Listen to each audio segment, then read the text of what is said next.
Hey there, and welcome to today's Explainer. So, if you've ever opened up a math textbook, taken one look at a giant wall of curly brackets and weird symbols, and just immediately felt a wave of anxiety, I really want you to take a deep breath. You are absolutely in the right place, and trust me, you're not alone in feeling that way.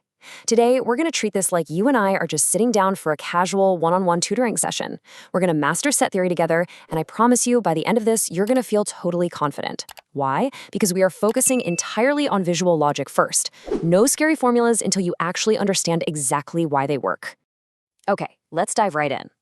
Before we even think about touching numbers, let's talk about where this exact math actually shows up in your real life.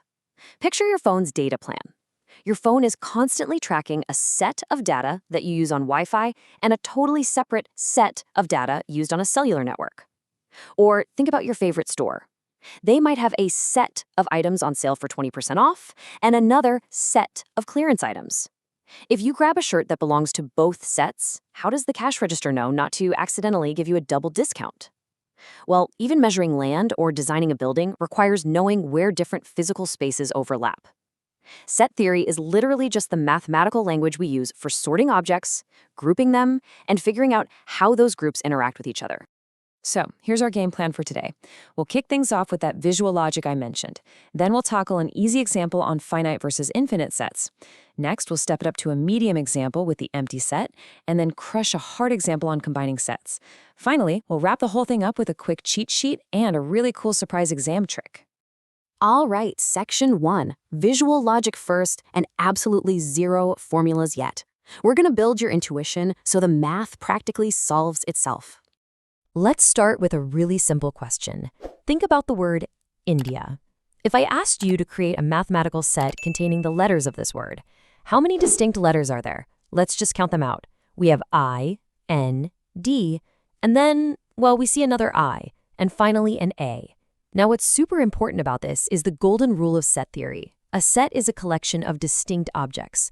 Since the letter I repeats, we do not count it twice. We literally only have 4 distinct elements, I, N, D, and A. Grasping this super simple rule of not double counting is basically the secret key to acing your exams later on. So now that you've got the logic down, let's give it its official mathematical name. The number of elements in a finite set is called its cardinal number, or cardinality. Whenever you see a lowercase n with a letter inside parentheses right next to it, like n of a, don't panic. It's really just a fancy shorthand way for mathematicians to ask, hey, how many distinct items are in group A? So going back to our India example, if we call that set C, we'd simply write n of C equals 4. See? The symbol isn't scary at all once you realize it's just asking you to count. Moving on to section 2, an easy example looking at finite versus infinite sets. You're doing awesome so far. Let's try our first actual textbook exercise to see how this works in practice. This one comes straight from exercise 2.4, question 2. It simply asks us to state whether the following sets are finite or infinite. We have 2 things to picture in our heads here. First, the set of months in a year, and second, the set of lines that can be drawn parallel to the x-axis. We're going to use a super simple 3-step solving protocol for this. Step 1, what's given? Well, we have months and we have parallel lines. Step 2, what's being asked? We just need to label them as finite, meaning they have a stopping point, or infinite, meaning they go on forever. Step 3, the solution. Think about the months. There are exactly 12 months in a year, right? Because that cardinality is a concrete number, it's a finite set. Now, picture a horizontal x-axis. How many parallel lines could you theoretically draw above and below it? You could literally keep drawing them forever, packing them closer and closer together. Since there's no end, that set is infinite. Pretty easy, right? Let's step it up a notch. All right, section 3, our medium example, the empty set. You totally crushed the easy level. Now let's tackle a problem that lays a very specific logical trap for you. This is exercise 2.4, question 1. The question asks, is the set of odd natural numbers divisible by 2 an empty set? Read that really carefully. The people who make these tests are trying to see if you're actually paying attention to the definitions of the words themselves. Let's run our protocol again. Given, we are looking at odd natural numbers. That's 1, 3, 5, 7, and so on. Asked, are any of these perfectly divisible by 2? Well, let's think about the logic here. The very definition of an odd number is a number that is not evenly divisible by 2. So, how many numbers actually fit this crazy description? 0. Nada. None. There are absolutely no elements in this set, and that means it is an empty set, which you might also hear called a null set or a void set. If we were writing out its cardinality, we'd use the Greek letter phi and write n of phi equals 0. Okay, you've made it to section 4, the hard example, combining two sets, mathematically known as a union. You are now totally ready for a board exam level question, and the best part is you already have all the tools you need to solve it. Let's take a look at example 14. We have set A, which contains the numbers 1, 2, 3, 4, and 5. Then we have set B, which contains 2, 4, 6, and 8.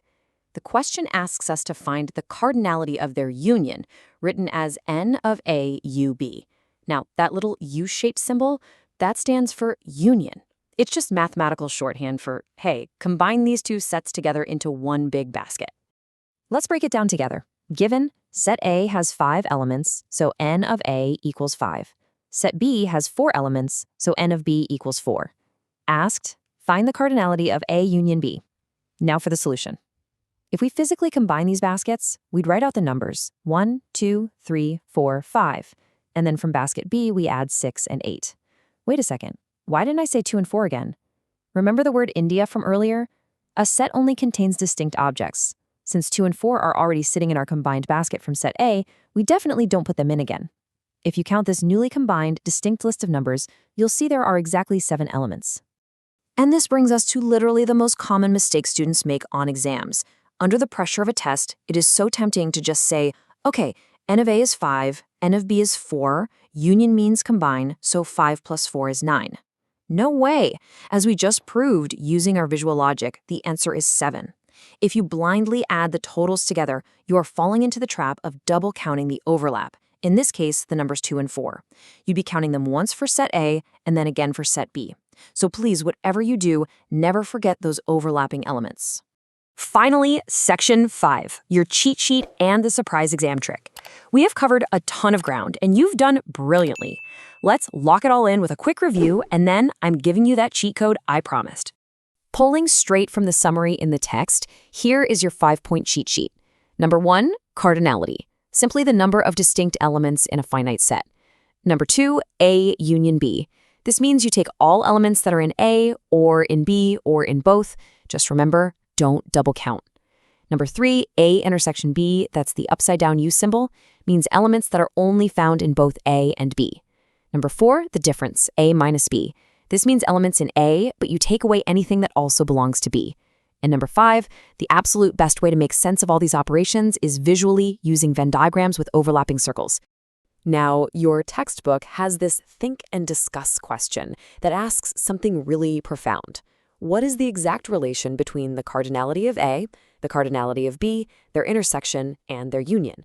Well, this isn't just a discussion question. Answering this is actually the ultimate time-saving trick for your exams. Get ready, because here is the magic formula that answers that question and basically solves the double counting mistake forever.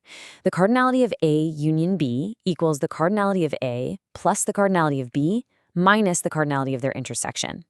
Let's quickly test it on our hard example. Set A had 5 elements. Set B had 4 elements. Their intersection, those overlapping numbers 2 and 4, had exactly 2 elements. So 5 plus 4 is 9. Minus those 2 overlapping elements perfectly equals 7. It works every single time. By explicitly subtracting the intersection, you mathematically force out any double counting. So next time you face a tough sets problem, sketch it out visually first. Remember the distinct rule and use this magic formula to double-check your work. But before we wrap up today, I want to leave you with a bit of a brain teaser. How do you think this magic formula would change if we had 3 overlapping sets instead of just 2?